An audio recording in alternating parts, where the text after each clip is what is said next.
Star news Marathi, नवे पाऊल नवी दिशा.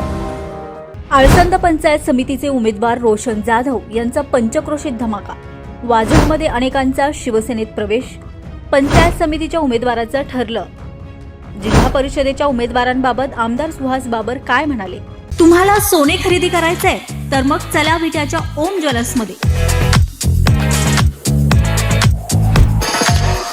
विट्यातील प्रथमच सोन्याचे 100% BIS 916 hallmark jewellery showroom. HUID प्रमाणित सर्व दागिने. सोने तारण कर्ज योजनाही सुरू. तर मग एक वेळ अवश्य भेट द्या.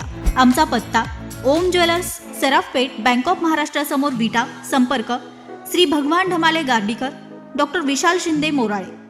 तुम्ही आपल्या कार्यक्रमासाठी हॉल शोधताय तर मग आपल्या सेवेसाठी खानापूर मध्ये सज्ज आहे कौतिका पॅलेस बँक्वेट हॉल खानापूर. लग्न समारंभ, साखरपुडा, बारशे, वाढदिवस, डोहाळे जेवण, मीटिंग, सेमिनार, भव्य हॉल, लॉन, गार्डन, निसर्गरम्य परिसर, भव्य पार्किंग आणि एकदम प्रशस्त ठिकाण. आमचा पत्ता बलवडी रोड खानापूर. संपर्क ऋषिकेश गायकवाड 9730 30 1300. आपले लाडके आमदार सुहास बाबर, जिल्हा मध्यवर्ती बँकेचे संचालक, विट्याचे उपनगराध्यक्ष अमोलदादा बाबर यांनी मला आळसंद पंचायत समिती गणाची उमेदवारी दिली. त्याबद्दल मी त्यांचं पहिल्यांदा आभार व्यक्त करतो. मी गेल्या 20 वर्षापूर्वी या वस्तीवर टँकरच्या मध्ये बसून माझ्या वडिलांच्या बरोबर ज्यावेळी द्राक्षाची बाग होती त्यावेळी इथं आलेलो. त्यानंतर मी आज 20 वर्षानंतर माझ्या हिशोबाने इथं आलेलो आहे. तिथे खूप त्या वस्तीवर बदल झालेला आहे. त्या काळात कौलाची पत्र्याची घरं होती. अतिशय चांगल्या प्रकारे चिकाटीने त्यांचे आमच्या गावात पाहुणे येते, परंतु यांनी अतिशय म्हणजे द्राक्ष बागेच्या बाबतीत ह्या इथल्या सर्व कुटुंबांनी इतका ऊसाचा पट्टा असून सुद्धा चांगल्या प्रकारे द्राक्षाची शेती ते करतात. येताना रस्त्याची अवस्था बघितल्यानंतर लक्षात आलं की यांना पावसाळ्याच्या दिवसामध्ये अतिशय खूप त्रास होत असणार आहे. पण विनायक भाई यांनी सांगितले की दोन्ही पण रस्ते मंजूर झालेले आहेत. त्याबद्दल मी भाईयांचं अभिनंदन करतो. विनायक भाईंनी काळामध्ये त्यांना शब्द दिला होता, तुमचा मी रस्ता पूर्ण करून देईल. ते सुद्धा त्यांनी तो शब्द पाळला. त्याबद्दल त्यांचं सुद्धा मी अभिनंदन व्यक्त करतो. आळसंद पंचायत समिती गणामधून माझी उमेदवारी फायनल झालेली आहे. तुमच्या गावाने मला चांगल्या प्रकारे विजय करावी एवढी माफक अपेक्षा करतो. थांबतो. जय हिंद, जय महाराष्ट्र. आपल्या मगर वस्तीवरच्या सगळ्या सहकाऱ्यांचा शिवसेनेमध्ये जाहीर पक्ष प्रवेशाच्या कार्यक्रमासाठी या ठिकाणी उपस्थित. मला असं वाटलं होतं की रोशन भाषण करू शकणार नाही, मी म्हटलं बोलू द्या. पंचायत समितीचे उमेदवार रोशनभाई जाधव, आळसंदचे सरपंच आमचे सहकारी आदरणीय अजित भैया, मार्केट कमिटीचे माजी संचालक आदरणीय राहुल साळुंके, सगळ्यांचे काही नावं घेत नाही. वादनमधले सगळे माझे ज्येष्ठ मार्गदर्शक, सगळे माझे युवक सहकारी, आमचे सरपंच विनायकराव या ठिकाणी उपस्थित, आळसंदचे बरेच या ठिकाणी उपस्थित आहेत. सगळ्यांचं नावं घेण्यापेक्षा सगळ्या माझ्या माता भगिनी, कारण आता निवडणूक जी रोशनबाई आले सगळे ते सगळे आता आमच्या महिलांच्या हातात आहे आणि आम्हाला इकडे विश्वास कमी, इकडे विश्वास सगळ्या माझ्या माता भगिनी.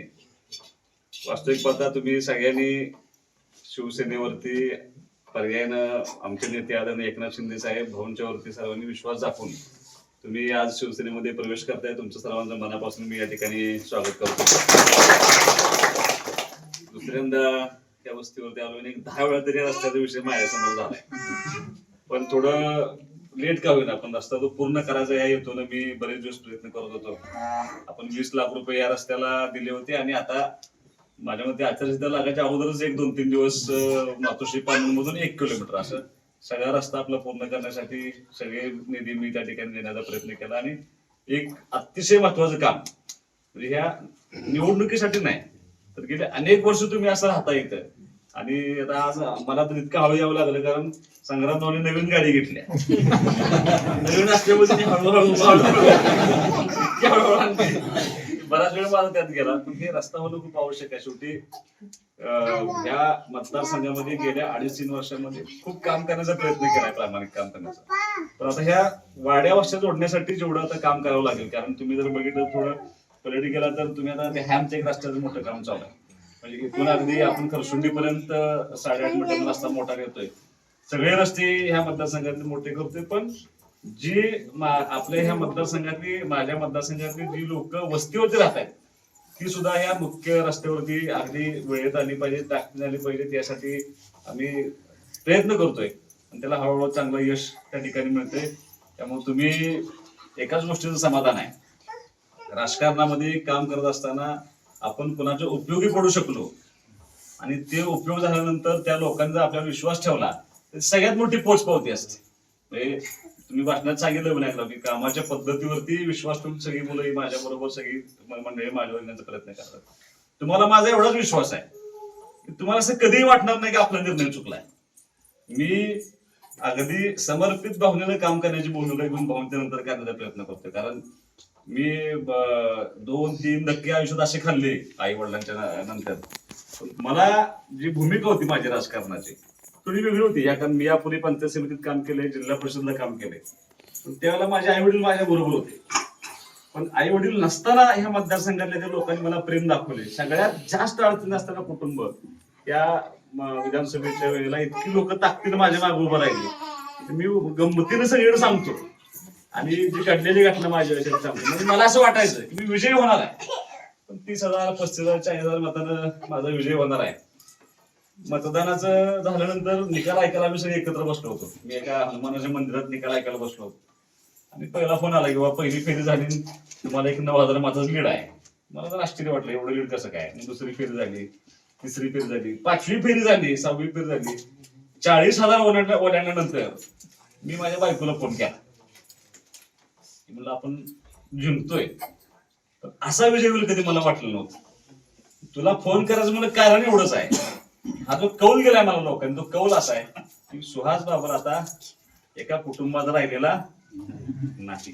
जी जबाबदारी अनिल भाऊनी 40 वर्ष पेरली, ती जबाबदारी ह्या लोकांनी माझ्या खांद्यावरती असं काय करू नका. ती जबाबदारी सगळ्या लोकांनी माझ्या खांद्यावरती दिली. मी तिला सांगितलं आता आम्ही कधी गेलोच नाही फिरायला, पिक्चरला वगैरे, राग आहे माझ्यावरती. आता एक तुम्ही डोक्यातच काढून टाक की आता मी तुला कुठं घेऊन जाईल, आपण जाऊ कुठं, असं काही होणार नाही.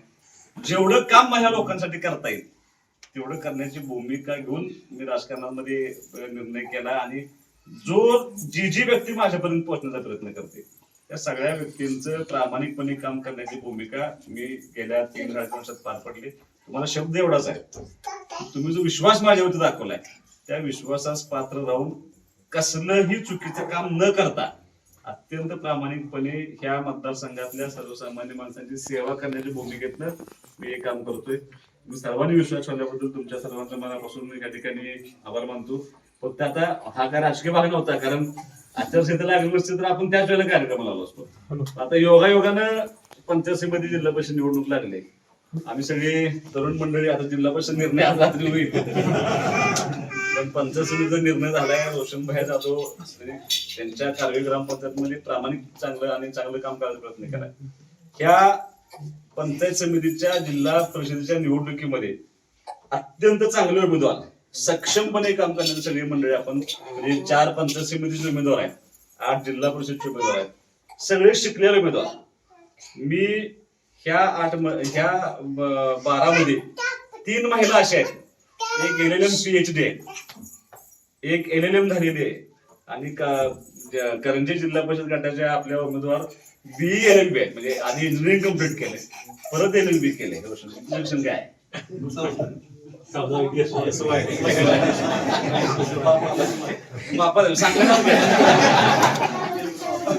सांगण्याचा उद्देश एवढाच की ज्या लोकांना थोडं शैक्षणिक भूमिका चांगली असेल, ज्यांना त्या पंचायत समिती जिल्हा परिषदेमध्ये जाऊन कमवायची भूमिका नाही पाहिजे स्वतःची, आपल्याला तिथं चुकीचं काम. रोशन 10 वर्ष मी जिल्हा परिषद पंचायत समितीला काम केलं, पण त्या 10 वर्षामध्ये मी उपाध्यक्ष होतो जिल्हा परिषदला, पण एक माणूस आपल्या गावात करू शकला नाही.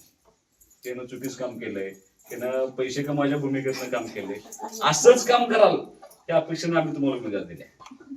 आणि मी तुम्हाला या सगळ्यांचा अक्षम सांगतोय, मी नगरपालिकेत पण सांगितलं होतं उमेदवार चुकला की राजीनामा, इथं पण सांगतो चुकला की राजीनामा आहे. मी काय कोणाला लाड करणार नाही, कारण आपल्याला निवडून देत असताना ही मंडळी विश्वास ठेवून देत असतात आणि परत 20 वर्षांनी इकडे याच नाही. काय अडचण आहे काय नाही सगळं बघायला यावं लागेल. रेग्युलर प्रत्येकाला संपर्कात राहावं लागेल, कारण ह्या सगळ्यांच्या पण मला असं वाटतं सदन लोक आहेत सगळं जरी असलं तरी सुद्धा तुम्हाला जेवढं काम ह्या लोकांसाठी करता येईल, एक राष्ट्र झाला म्हणजे सगळं समाज संपतात असं नसतं.